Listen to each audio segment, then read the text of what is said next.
We recently elected new leadership in the state capitol.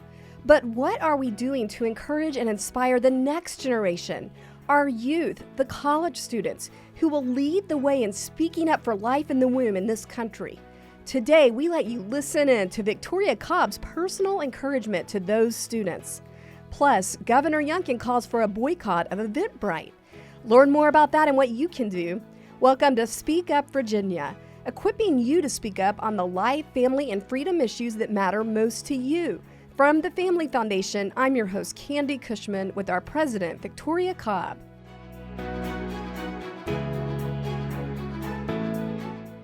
Well, welcome back, everyone. Thanks for joining us for Speak Up Virginia.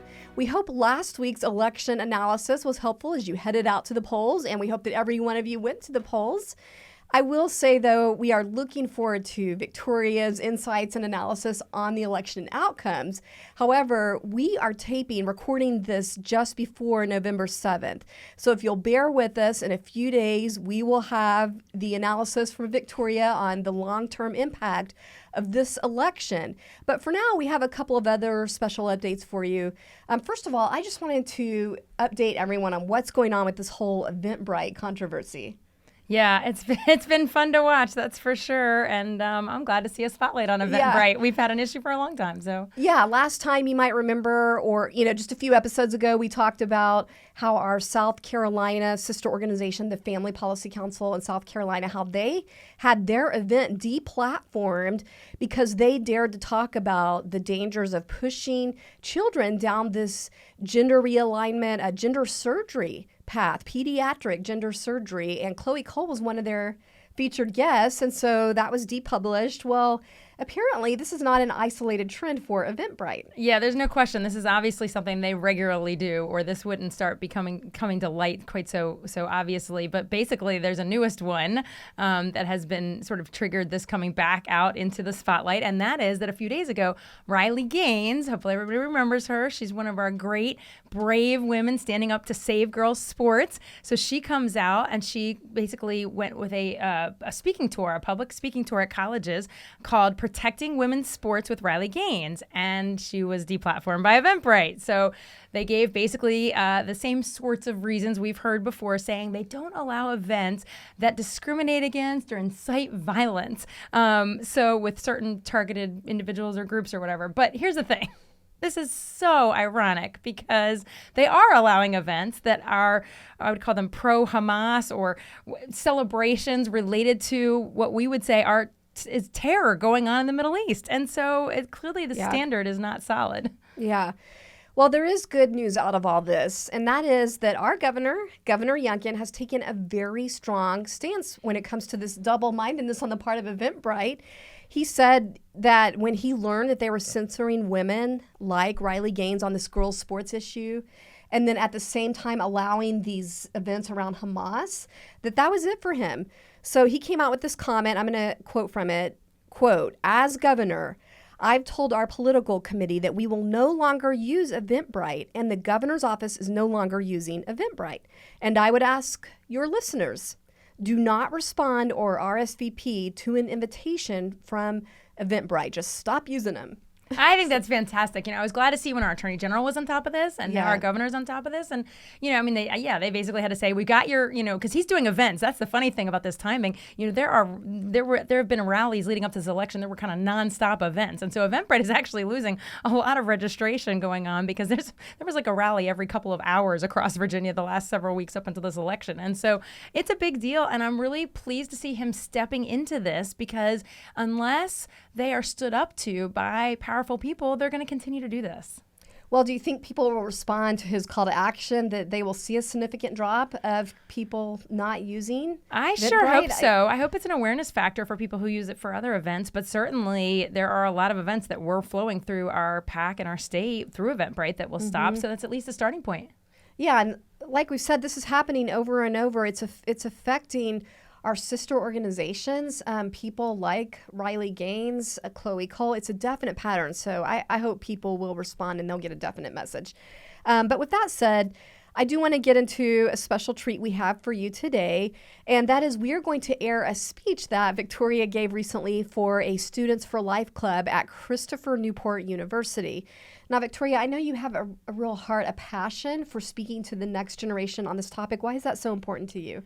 Well, I got inspired around the life issue at such a young age that I feel like that is a moment where you're learning about the issues when you're younger and you're kind of deciding what is your life all about, where are you going to put your passion? And I want these kids to understand, be able to defend their position, and hopefully it will create some real pro-life warriors, people that see the unborn and go, this is unjust, and I've got to stand up for it. I've got to be part of the movement. So that's my hope around it. Yeah, and that was really the issue that kind of led you down this whole 100%, path. Yeah, 100%. I was passionate about it, and it was really in my case, really young in 6th grade. But these folks in college there's a lot of cultural issues coming at them every day. Let's make sure they understand the perspective of human life, that they're able to defend it. They're going to be hearing about it on their campus and other student groups and stuff. Let's make sure that they have all the education they need to be effective. Yeah. Well, I wish we had time to play the whole entire excellent speech that Victoria gave, but we only have time for a portion of it. But just to bring you up to speed for where it's going to start, it starts off in the middle of you talking about how you felt this calling to speak into this topic at a very young age, as you were explaining, and how this eventually was really solidified when you had your first child. So you share very openly about that. It's very moving. But then Victoria goes into this excellent overview. Really, it's kind of a nice little history lesson on how we've experienced both sides of the pendulum swing here in Virginia, with both seeing success with abortion declining significantly when we were able to get in restrictions and safety regulations. But then after that, when a lot of that was wiped out under Governor Northam, starting with him, the uptick in abortions. And so we're at a real key point right now, and that's really what you were trying to communicate to the kids. So without further ado, let's just get right into Victoria speaking to the next generation. And then, of course, when I had my first child, right, like I was in the pro-life movement, but it was still an unbelievable thing to see a heartbeat that is inside of you at 6 weeks, when what you're seeing on the screen is literally like the size of a lima bean. It was overwhelming. So I became pro-life by sort of motherhood. And I'll tell you this too, and people don't talk about this, but when I lost my first child in an ectopic pregnancy, I was pro-life in grief, because you've lost something when you go through that, and that it was not just something to be thrown away, something that can be tossed aside, something that's a matter of convenience. You feel that, and so it's amazing how there's many reasons people come into this cause, many things that motivate them, but all of it is around this amazing humanity that is inside the womb long before we ever get to see it and interact with it on the outside. And I've been thinking about that moment, sort of like we're going to get to overturn Roe for forever. But what I didn't necessarily think about a lot was what happens after that court decision, right? Like what does the next era look like? And I'll tell you, it's a rocky road. It's a rocky road, right? I would say this, up until that court decision, most things were trending pro-life. Really and truly, like if you looked at the polls over time, they were generally trending more and more pro-life.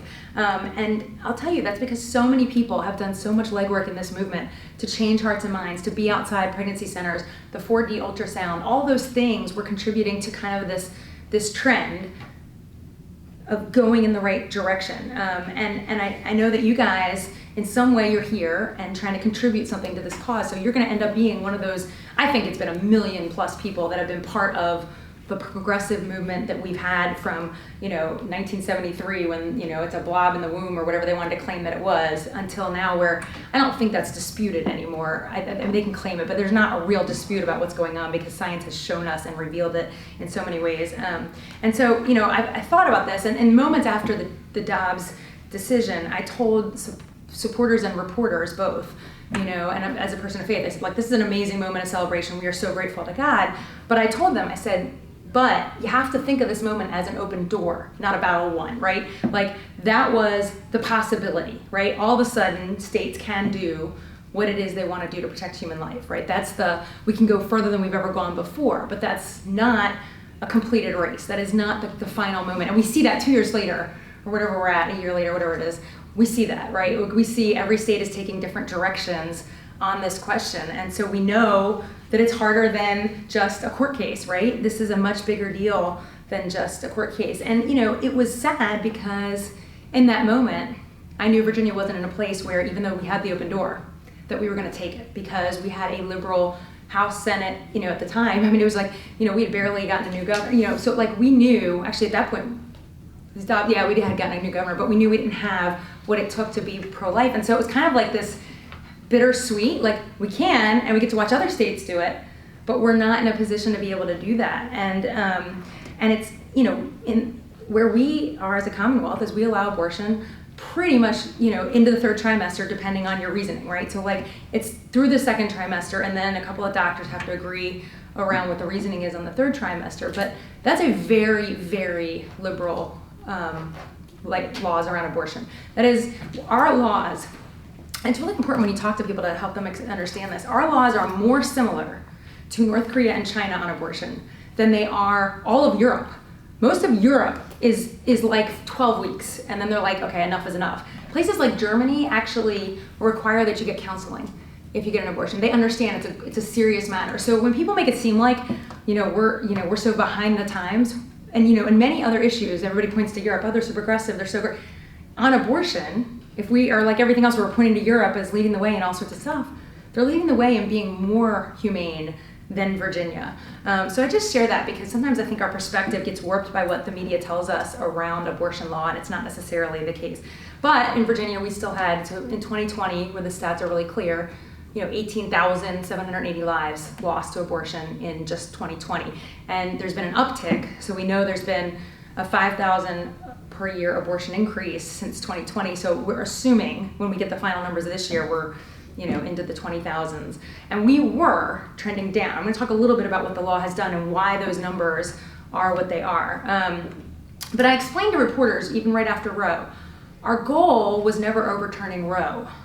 Overturning Roe was a necessary step towards our true goal. And that is that people in Virginia, that their hearts and minds would understand and embrace the humanity that is in the womb, that they would want and love children. Like, the goal isn't just literally the law.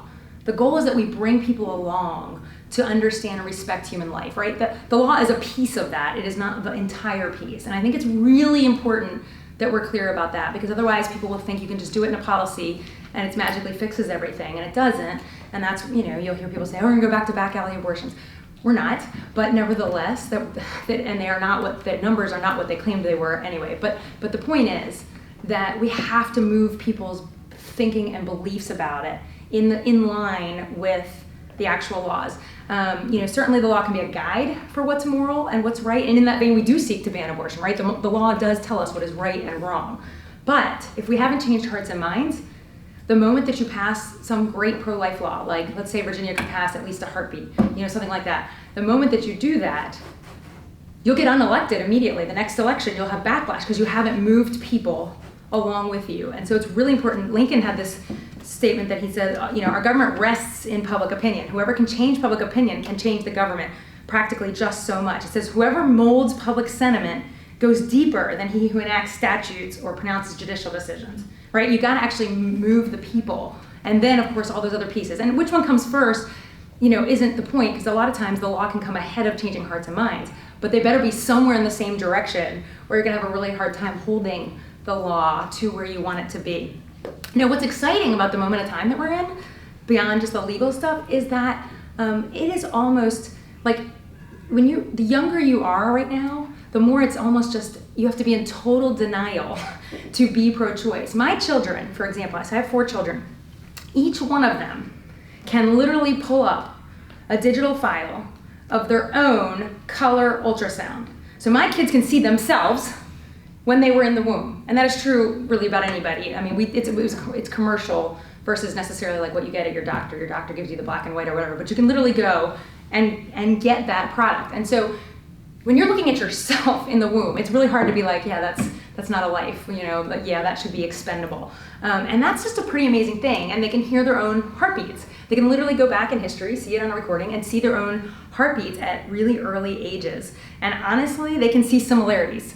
Yes, a child in the womb does not look exactly like the child when they come out, but you can literally see similarities in the womb, and it's an amazing thing. And so there's so much progress that's been made in science that it almost doesn't let us have an excuse for saying that we should be pro-choice out in society. Like, it's almost a non-issue. Now, people will talk about all things like privacy and all sorts of other arguments, right? So you'll hear like it's between a woman and her doctor.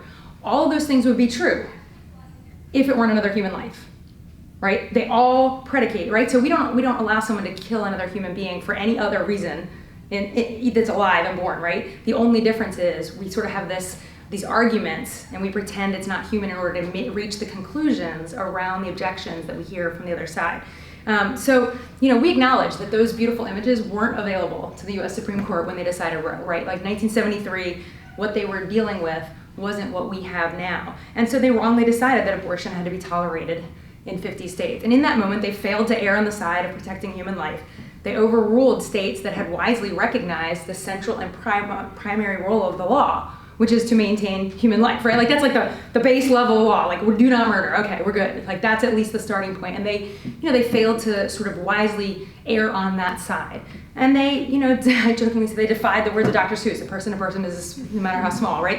They just missed all of that.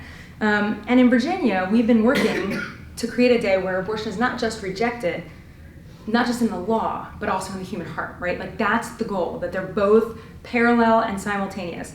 But our efforts, as I said, they've been kind of like riding a roller coaster. So let me give you some history so I can tell you kind of where we are. So, many people are not Virginians, that come into these talks, and I know that you guys haven't been around since 1973. Thankfully, I wasn't either. But I'll give you a little history where it's relevant. So 1973, abortion becomes legal. Right after that, 1975, Virginia decided if you're going to have an abortion, we're going to require that at least a doctor do the abortion. So that was the earliest sort of basic protection around the abortion process, is we're going to have, at least a doctor. So decades later, fast forward, and then you have Governor Allen, who was like 90s, basically, early 90s, mid 90s. And he comes along, and finally, after lots of work from the pro-life movement, you get a parental notification for abortion. So a basic, we're going to at least notify a parent if a teen is going to do something this serious, if they're going to actually, consider something that they will think about and deal with the rest of their lives. And fast forward to the early 2000s, we finally began to give women true informed consent.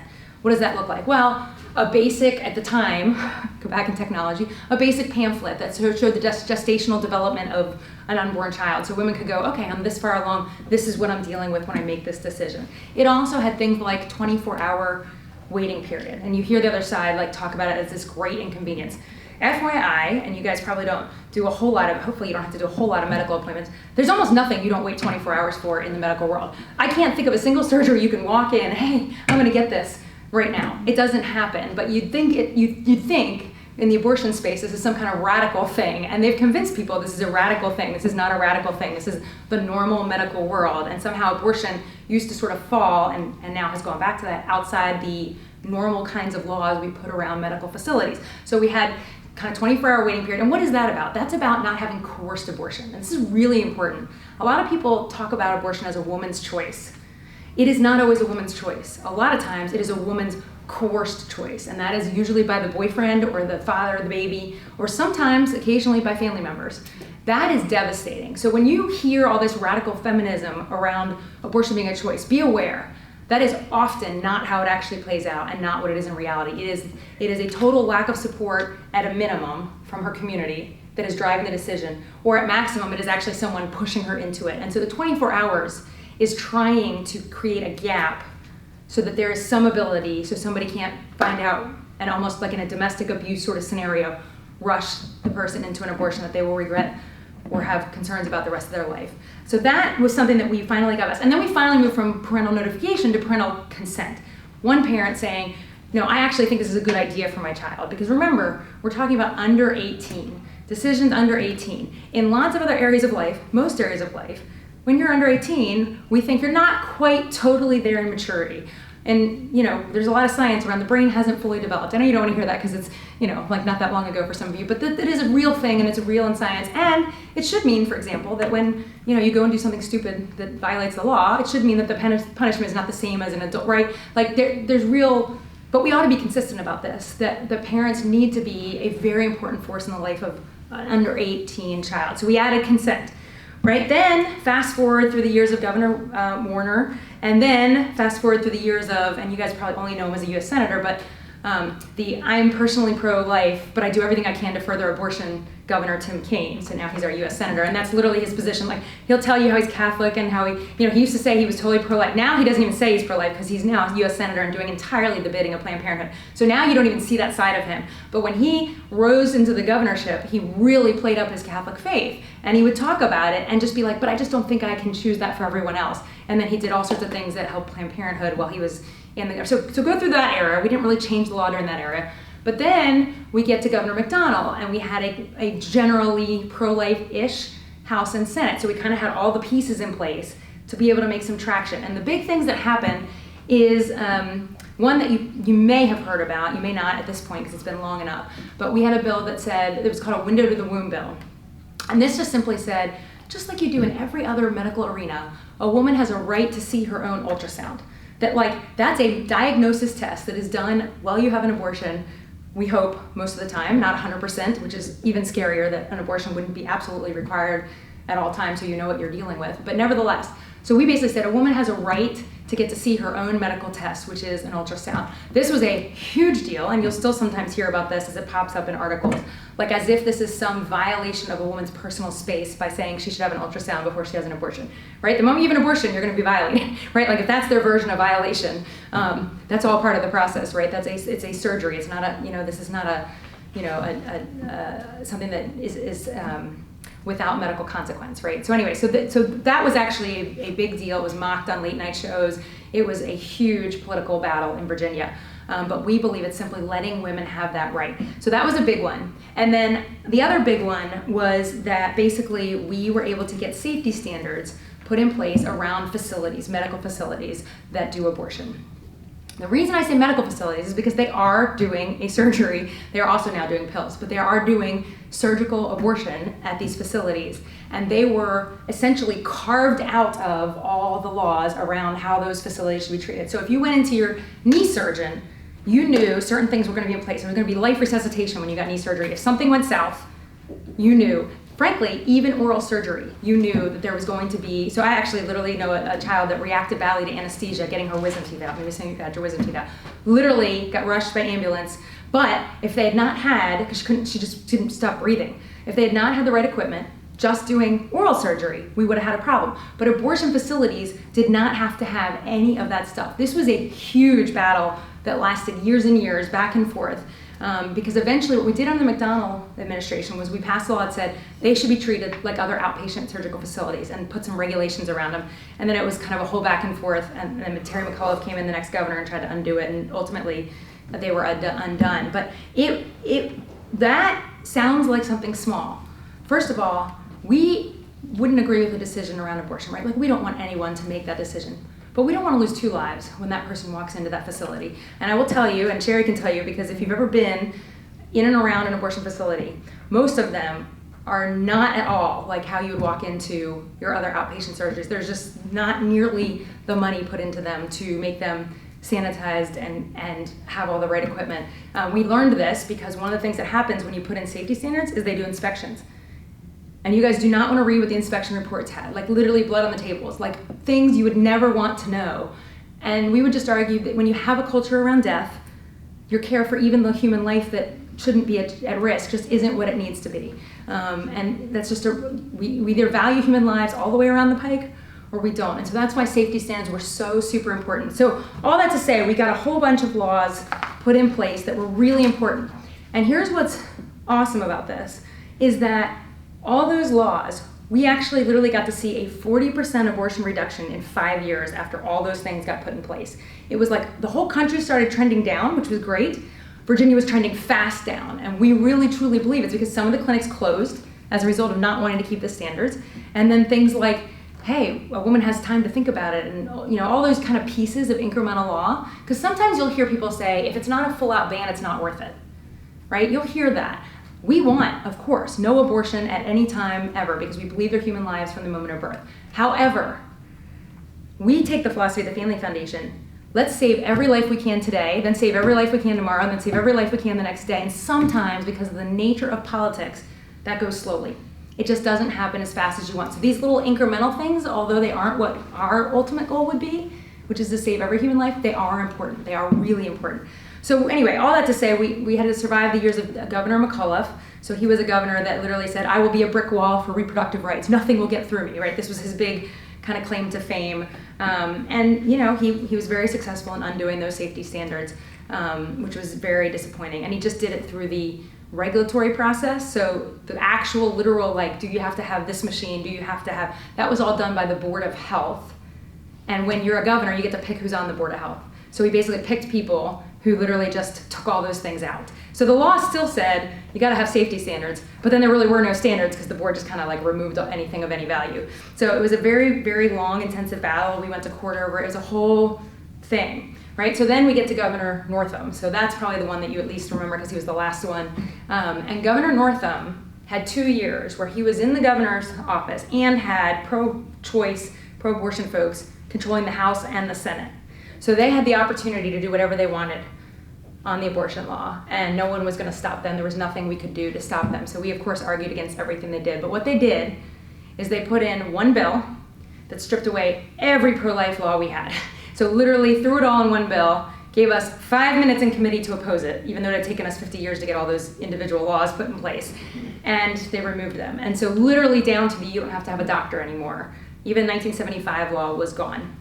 And so it was a pretty devastating thing. And at the same time, the Attorney General, which at the time was Attorney General Herring, went and issued an opinion sort of reinterpreting things to say, oh, by the way, at a basic outpatient clinic, you can have a second trimester abortion.